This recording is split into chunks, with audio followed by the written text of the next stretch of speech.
right. Good morning, everybody. This is the All About Nothing podcast kind of daily show. I am Barrett Gruber. You can follow me across all of social media at Barrett Gruber. I'm the host of the All About Nothing podcast with Zach King. This is Bill Kimler, host of Black, White, and Blue in the South with Dr. Jamil Brooks. You can follow him across all of social media at politicalbillsc. Good morning.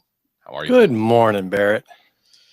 It's so I was on another No, podcast last night. Oh, were you?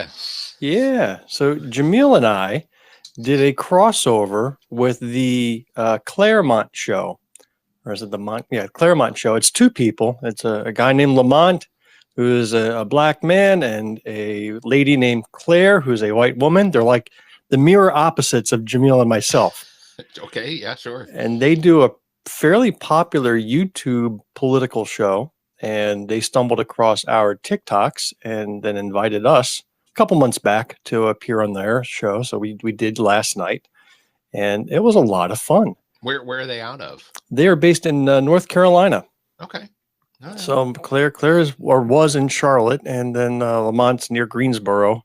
So we got to talk about North versus South Carolina politics. Got to share with them a story of racial strife that's occurring here in Greenwood. Yeah. Talked about a lot of things. He went, he showed that same clip. He played this clip of Kash Patel standing, next to Jean Pirro, and I don't know who the other one was. Was that Pam the press Bondi. secretary? No, it was Pam Oh, Bondi. it was Pam Bondi. Okay, yeah. so he was standing like in the middle of them, looking all confused. He played that exact same clip you had sent me earlier in the day. I just had to laugh. That clip's gone viral. Yeah. Whoever put that together was a genius. But ultimately, that's the same Kash Patel face you get. Yeah. Every single instance. Like there isn't, and somebody, I think, was it you that mentioned how short he is? Yeah. Because there are videos of him on I guess interviews and stuff like that. Like he was on CBS 60 Minutes, I think, at one point, and they put him in these chairs, and of course the host is there. His feet aren't, they're basically more comfortable bar stools, but they put him in the same size bar stool as the guy that was interviewing him, and Cash's feet are just dangling like this while the host or the interviewer, his feet, he's got them propped up like normal, but Kash like kicks when he sits down. You see him start kicking his feet. It's I like appreciate the finger puppets demonstration you gave there. That really added to the story. I'm all visual. So the show went great. It's on YouTube now, I believe. But we're going to broadcast it as our episode next week. Oh, very good. So you'll get a chance to hear every word of it. And it was great. It was a really good time. Lamont is a very talented, independent broadcaster. He said he used to do movie and film reviews and TV show reviews. He was in the entertainment scene. But then he said MAGA just took over, so he pivoted and did a political show, and it was fantastic. That's good. Yeah, I look forward to checking that out. That sounds really good. He had no interest in joining big media, by the way. I asked. I'm trying to accumulate all the podcasts into our umbrella, but he was not. He's like, no, I'm good. Yeah, I don't blame him. If he had a sponsor. Does he? Like in the middle of our show, he's like, and now a word from our sponsor, and he flashes up some advertisement and talks about them. I go, wait. We don't got a sponsor, Jamil. How do we get ourselves a sponsor? Approach somebody in Greenwood. So when I worked at a small cable access only television station, one of the things that I had to do at least once or twice a week was literally walk the streets and try and sell. All right. Well, we understand you had to make ends meet. I understand. Yeah. Walking the streets. Well, okay. I would walk the streets selling advertising for the TV station. That was, it was something. I was pretty good at it. I sold Bob's Tires, legitimate place in Winder, Georgia. Bob's Tires. It's right off Main Street. So, but it was, it almost sounds like it's not true, but it is legitimately true. It's called Bob's Tires. My brother tried to get a job there once as a tire changer and couldn't. It's a very small family owned. Anyway, so did you happen to watch any of Trump's press conference yesterday? No, I tend not to watch any of his press conferences because what'll it be? It'll be some crazy shit he says. Yes. That we think would bring down any normal presidency. Yes. And it doesn't. And then you move on to the next crazy shit he says. So Yes. This week in Trump distractions, and this is what we already know is documented, is obviously federalizing law enforcement in D.C. and deploying the National Guard, and using the National Guard as now a police force. This is something that the National Guard is not remotely trained for, as far as civilians of their own country having to police people in their own country. And again, just to remind anyone that might be confused about what's going on, this is all an attempt at distracting. Now, he only has access to be able to federalize the police force in Washington, D.C. for 48 hours based on the rule or the law it is that he made, or that was the centerpiece of his decision. And the idea is that Washington, D.C. is such a war-torn, criminalized area that it is in need of the president to step in to clean it up. None of which is true. That violent crime, drug crime, domestic crime in Washington, D.C. has been on a steady decline since 2023, where it did reach a peak. But 2024 is down. 2024 was down. 2025 is continuing to show that it is down. But there was, and it's down from highs that occurred under Trump's last presidency. So we just got to put that. Well, they happened under Biden. It was 2023 when they had the most recent high. But for the last 30 years, crime in Washington, D.C. has been on a steady decline. Like it's not all gone completely away, but yes, 2023 wasn't a great year, but compared to the 30 years before that, it was a terrific year. I mean, So it's a pattern that dictators use, from Mussolini to Hitler, Fernando Marcos to, Putin himself, to invent emergencies as justification for exercise of power. Right. So in this case, there isn't a single person on the earth that would say that this was a legit emergency, yet they're just going to roll over and have them scratch their bellies whenever Trump moves into town. As I said last night, we talked about the mayor Bauer, and she was coming out, against the deployment of National Guard in her city, of course, and she was talking about numbers, etc. But you know what? I have very little sympathy for her, because she is one who was in the Oval Office, making nice with Trump, trying to be friendly. Yeah. And this is what happens when you try to appease the dictator. You will always get bitten. No matter how many treats you give that rabid bulldog, that bulldog is going to bite you.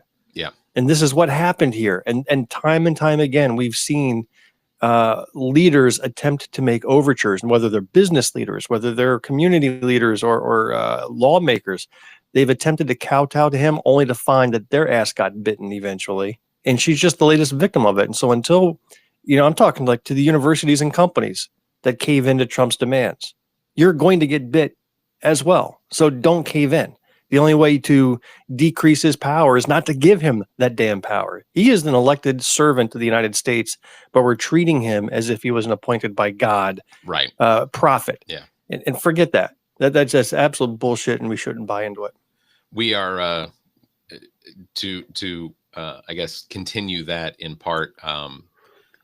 Did you happen to see Tim Cook last week in the Oval Office? Gave him a golden dildo as a reward, right? Wasn't it? Basically, I've seen disappointment before. I have kids. There's always the potential that they're going to be disappointed in something. You see that look of joy just leave their face. When Tim Cook pulled out a piece of glass with inscriptions on it that Trump was like, fuck, I'm going to have to read this. But then you saw the joy return when he pulls out basically what was a molded piece of gold for the thing to sit in. Also, I get that Apple isn't super great about aesthetics and things like that. Don't get me wrong. I have an iPhone, but it's because most of my family in South Carolina has iPhones, and it's easier to communicate and whatnot for them, me, whatever. But uh, there is something more aesthetically pleasing about some of the Android phones, the Samsungs, whatever. But when you saw Trump see this piece of glass that was described by Tim Cook only as a piece of glass. By the way, I still do not know that Donald Trump has gotten Tim Cook's name correct, because he was Tim Apple in the first term. But he pulls out this glass and Trump's joy leaves his face. And then he pulls out what he describes himself as a 24 karat block for the glass to be inserted into. And it's gaudy. So there's Tim Cook appeasing the dictator. Exactly. And what's going to happen in September? The Supreme Court is going to reverse Obergefell. I can never pronounce that properly, but the right to gay marriage. Right. And so therefore Tim's going to have to break up with his husband. Right. It's going to come and bite him in the ass. This is Trump's Supreme Court. So again, there is no appeasement that is possible here. Do you think that Tim Cook, rather than trying to appease Trump for the greater mass, do you think Tim Cook was trying to appease Trump for his own gain? Him well, personally? No, I think it's all the businesses would rather not deal with the headache of Trump.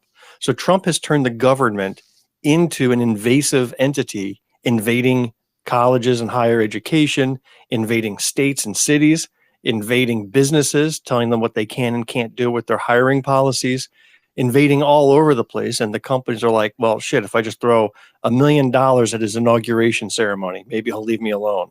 Yeah. Or if I make a commitment to $1 billion, in a lot of BS stuff, because none of it's actually enforceable or even has to come to fruition, but they throw money at these things to make Trump go away, and then Trump calls it a victory.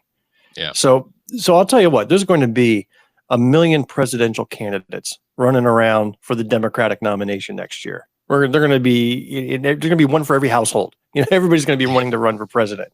Who's going to get my support? The first one that comes out and says they're going to, on day one, deploy the National Guard to Mar-a-Lago because of all the crime that's committed there. Oh, yeah, that's who I'm going to vote for. I want to see the National Guard surround and secure and seize Mar-a-Lago on day one of the next administration.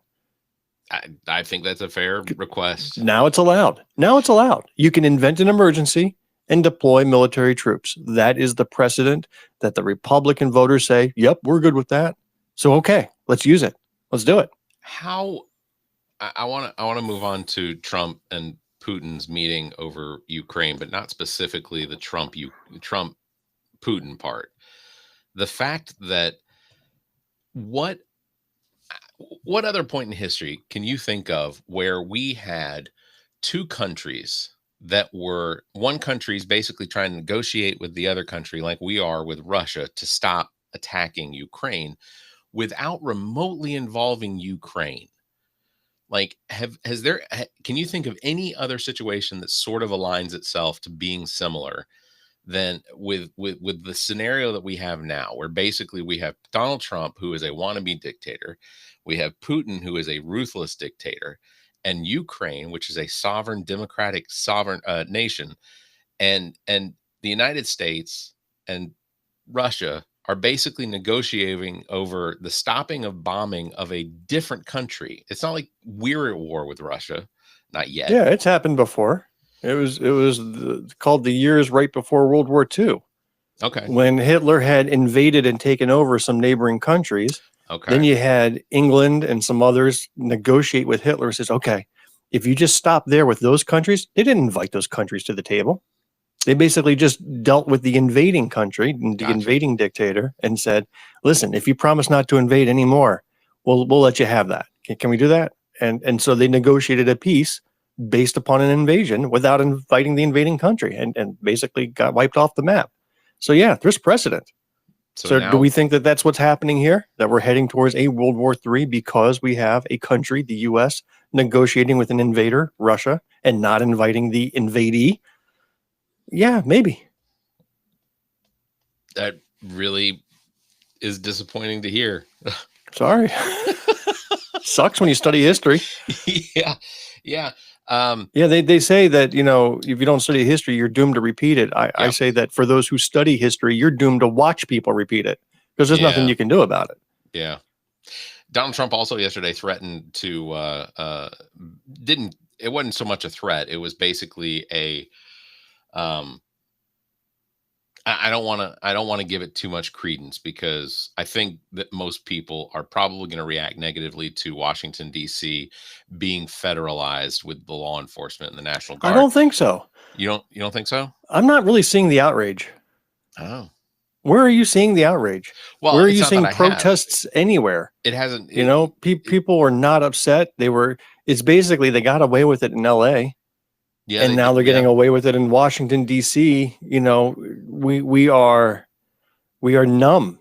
We are not speaking out. There is no outrage from even the lawmakers. Like, where's Cory Booker and his 28-hour marathon speech Yeah. about D.C. being federalized like that?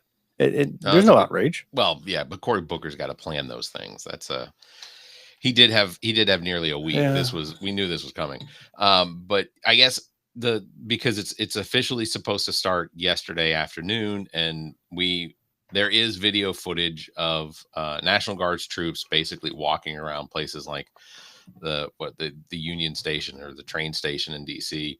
And all because of what? What triggered this whole movement? Do you recall? Epstein. There wasn't some. No. I mean, okay, yeah. Epstein's the underlying root of everything nowadays. Every decision is Epstein decision. But last week there was no talk of sending the National Guard to DC. What happened last week that triggered it? I can't think of anything in DC. There was a shooting in Atlanta. No. So in DC, Big Balls got beat up. Oh, that's right. So this Doge kid, Big Balls. I mean, you go look that up. I don't have time to explain what Big Balls is, but Big Balls got beat up by a couple of juvenile thugs. I mean, this is like 2 14-year-olds beat him up. And now the next day, Trump is like, hey, they beat up my guy. This is a crime-ridden city. Therefore, I'm going to bring the National Guard in. That's what triggered it. So let's go back to the root cause. That's nuts. Why is Big Balls Trump's guy? Because Big Balls doesn't work for Trump or Doge anymore, does he? He still does. He got moved to the Social Security Administration. Oh. No, he just got moved to another department. Okay. Big Balls is going to be like your next vice president. So you just just hang tight. This is who this administration is. They pick the stupidest and worst group of people to run things. Yeah. The director of terrorism prevention or whatever is a 22-year-old or 23-year-old guy who was Trump's lawn care guy, and not like the head lawn care guy, but one of the guys in the lawn care service at Mar-a-Lago or something like that. That could be something like that. Completely wrong, but heck, they've got a senior official in the Department of Justice who was at January 6th and on video saying, "Kill the police." Oh yeah, kill the police. Yeah. This is and let's put them in the DOJ. Kill the police. Put them in the DOJ. That's this administration. The underlying theme of all of it, though, is still to try and distract away everyone from the Epstein files.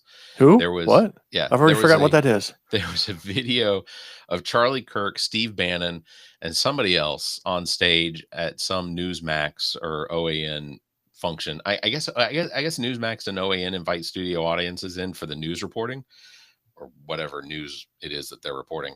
But at one point, Charlie Kirk says, "All right, let's turn these cameras around. How many of you here think that the Epstein files are important?"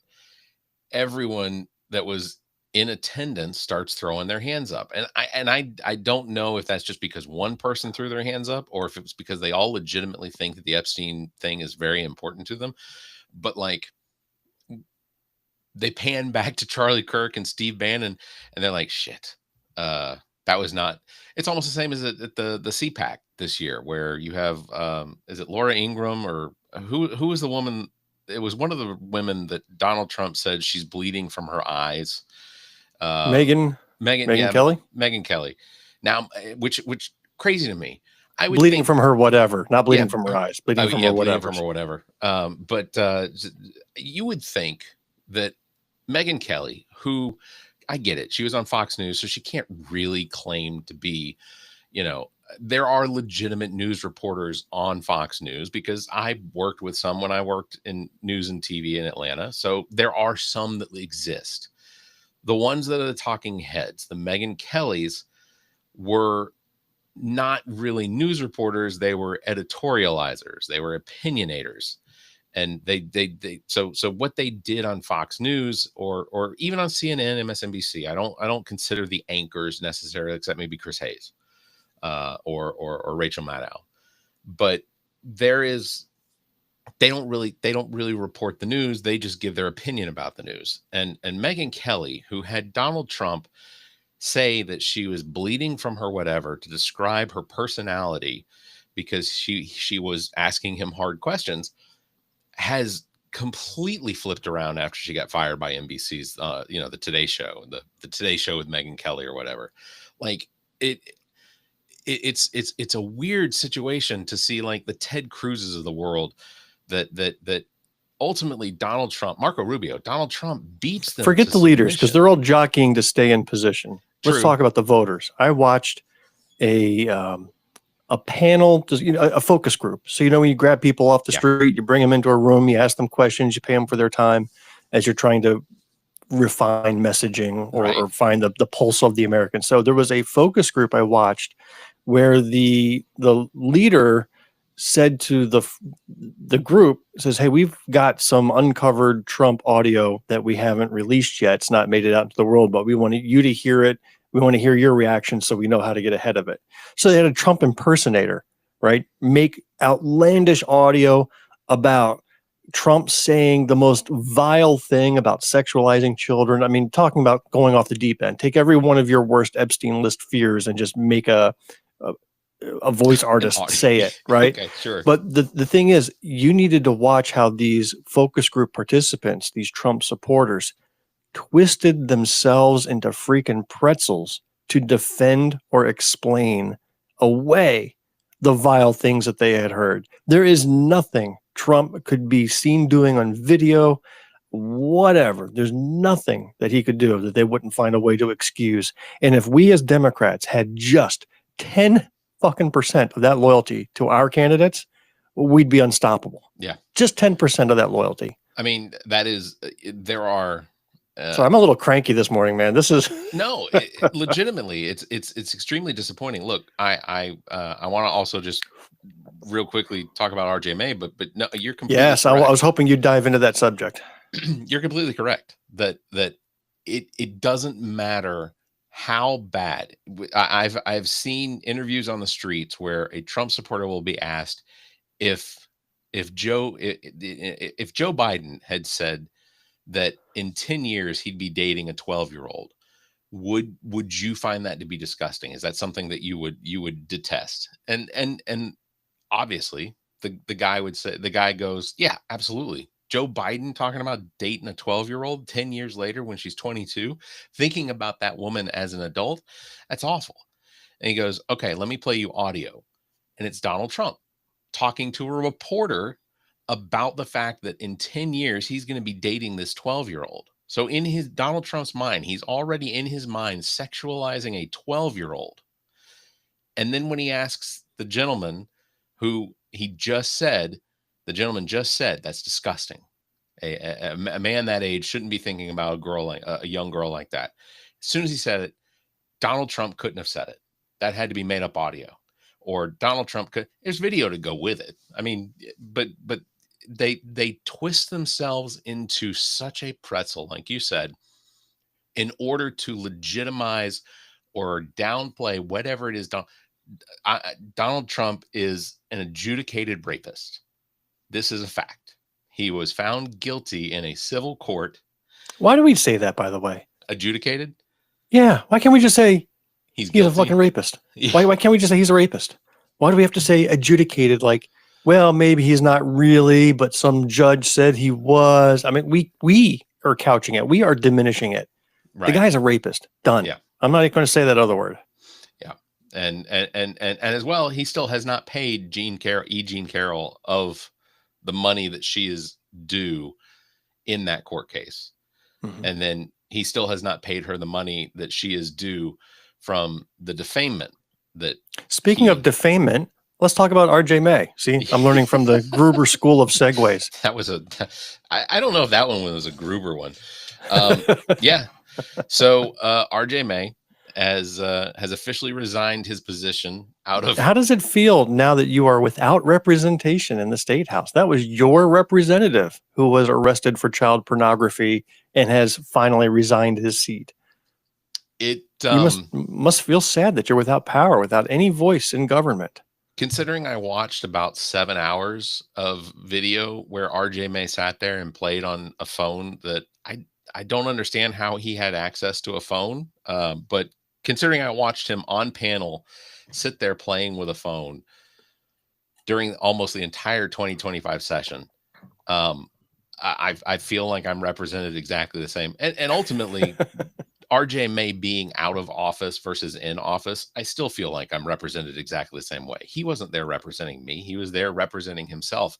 He was there representing Joe Wilson and Alan Wilson and all of these higher up Republicans that he consorted with, that he had drinks with, that he hung out with, all of these upper crust. Well, that he ran their campaigns. Exactly. Don't forget, he was a campaign consultant for Republican extremists. Yeah. So I feel like I'm represented currently probably a little better. So there's his, if they had a special session, then his vote would not be there. So I hear that there's been a re-election or a special election announcement. Has that date been set? So, I'm hearing December 23rd. Wow. What I'm hearing. Nothing like Christmas week, the day before Christmas Eve. Christmas Eve to hold an election? Are you kidding me? Is it on a Sunday afternoon? I mean, how could they make that date any worse? I think it's on a Tuesday because Christmas Eve is 24th and 25th is a Friday. So that is the discussion that is swirling right now, is that the election will potentially be on December 23rd, which, agreed. But that's as far back, I think, as they can put it before session starts in January. And ultimately, I don't know who makes the decisions on the special sessions. I guess it has to be like the House and the governor and the Senate. They have to come to some sort of an agreement on. I think the governor calls for the special session. He can will a special session into existence. He does not have to have House or Senate approval to do so. Yeah, but the special election part, because it's paid for by the state, does that have to fall under the No, special elections have there's some rules that are held. It's got to be held a certain number of weeks after a seat is vacated. It's got to be held on a Tuesday. There's certain rules that have to be there. So I'm sure they looked at the earliest possible date from the moment he tendered his resignation, which was 3 months after the sucker was locked up. Right. He decides, okay, maybe I'm not getting out of jail. I'll go ahead and resign. Again, he was frog marched into jail in an orange jumpsuit for child pornography possession and distribution, and he refused to resign his seat. Yeah. He's like, nope, I'm getting out of this. This is a conspiracy against me. Not only did he refuse to resign his seat, but the Republicans and the GOP and the MAGA and the Freedom Caucus and the Family Caucus, or whatever all the bullshit names they give themselves, every single one of them, there was only one individual who was calling for the removal that I know of, as far as on the Republican side. There was only one that was calling for his removal, and that was Brandon Guthrie. And while I don't agree with everything Brandon Guthrie says, and the way that he politics and how he does it and the things all of it, there is one thing that he is adamantly always talking about, and that is the protection of children. And when RJ May was alleged to have been involved in something, when the having the investigation, and they went and ransacked his house and things like that, they took away all the evidence. Brandon Guthrie was the only one that was immediately like, we got to get rid of this guy. You got to remove him. We have to call for removal, whatever. But I'm dumbfounded, because even while RJ May was sitting in prison, while sitting in jail awaiting trial, you still had Republicans in the House that were like, what we need to do is an ethics investigation into the investigation about how RJ May got captured. We also have an AG who in South Carolina absolutely chose not to bring any sort of state charges against RJ May. This is the kind of environment that we have here in South Carolina, where The Republicans continue to be the party of the ones that are harming children, the ones that are harming our society, and the people in the state keep voting for them. And they keep voting for them. I at this point, is it an addiction?